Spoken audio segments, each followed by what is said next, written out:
All right, let's now invite Glenn Ignazio, military expert, retired Air Force Special Operations Commander, to make sense of this all. Glenn, good evening and thank you for your time. Absolutely. Good to see you, actually. So please talk to us about these latest strikes and their success. What do we know so far? Yeah, it's about 35 targets that were hit. Some personnel and some weapons caches were targeted. After that particular strike, where 2 U.S. soldiers were killed, there was a variety of different surveillance and reconnaissance that was carried out within the country, being able to track where these sites were, analyze that, and then decide to take those particular targets out. Glenn, we understand this is the second set of such strikes taking place because we've seen how the U.S. also attacked ISIS targets in December, late December. Do you anticipate such strikes to continue in Syria?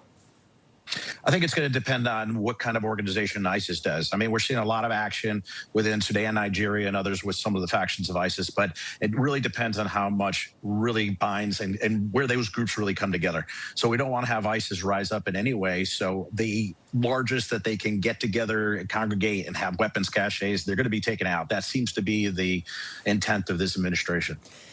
We also know, Glenn, that there are hundreds of American troops that continue to be deployed in Syria and the region. There have been attempts in the past, as we know, to pull them out of there.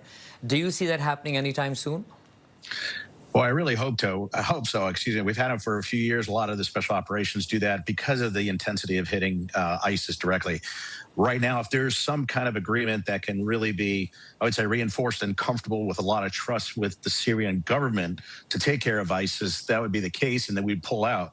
Again, it's hard because that Syrian government used to be Al-Qaeda, used to have the connections with ISIS, so there's got to be a lot of trust built there before we could pull out. You know, I'm so glad you talk about the internal dynamics as well, Glenn, because Syria is so complex in the way it's sort of controlled. And in latest news that's coming in, we understand that some Kurdish fighters have agreed to evacuate Aleppo. In your understanding, talk to us, what does that really mean for the region, which is, like I said, so complexly governed or ruled or occupied?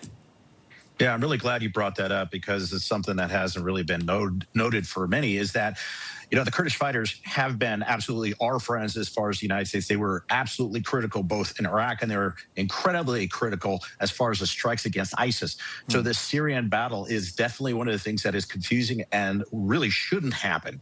So that is one of the concerns, because the Kurdish fighters, there were 2 different factions. They came together to fight with us against ISIS. So that's very troubling, and really want to see how that plays out. But the less that happens to the Kurdish fighters, the better. I hope that there is no fighting and no more killing between those 2 organizations.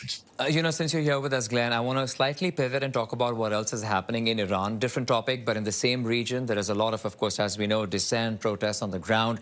And President Trump has been talking about it quite a bit. He wrote on Truth Social today saying that U.S. is there to help protesters in Iran. This came after a warning a few days ago when he warned the regime directly not to hurt the protesters.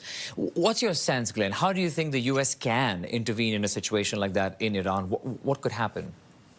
Yeah, well, the organization, as far as like different intelligence assets, first of all, Khomeini's blaming Israel, United States for this, which is not the case. But at the same time, is organizing, weaponizing. I don't know if we go to that case, but I could see where the United States would basically strike IRGC and other targets that are actually killing their citizens. I mean, that's been the regime for years. But if they target those particular areas and coordination, et cetera, that's important.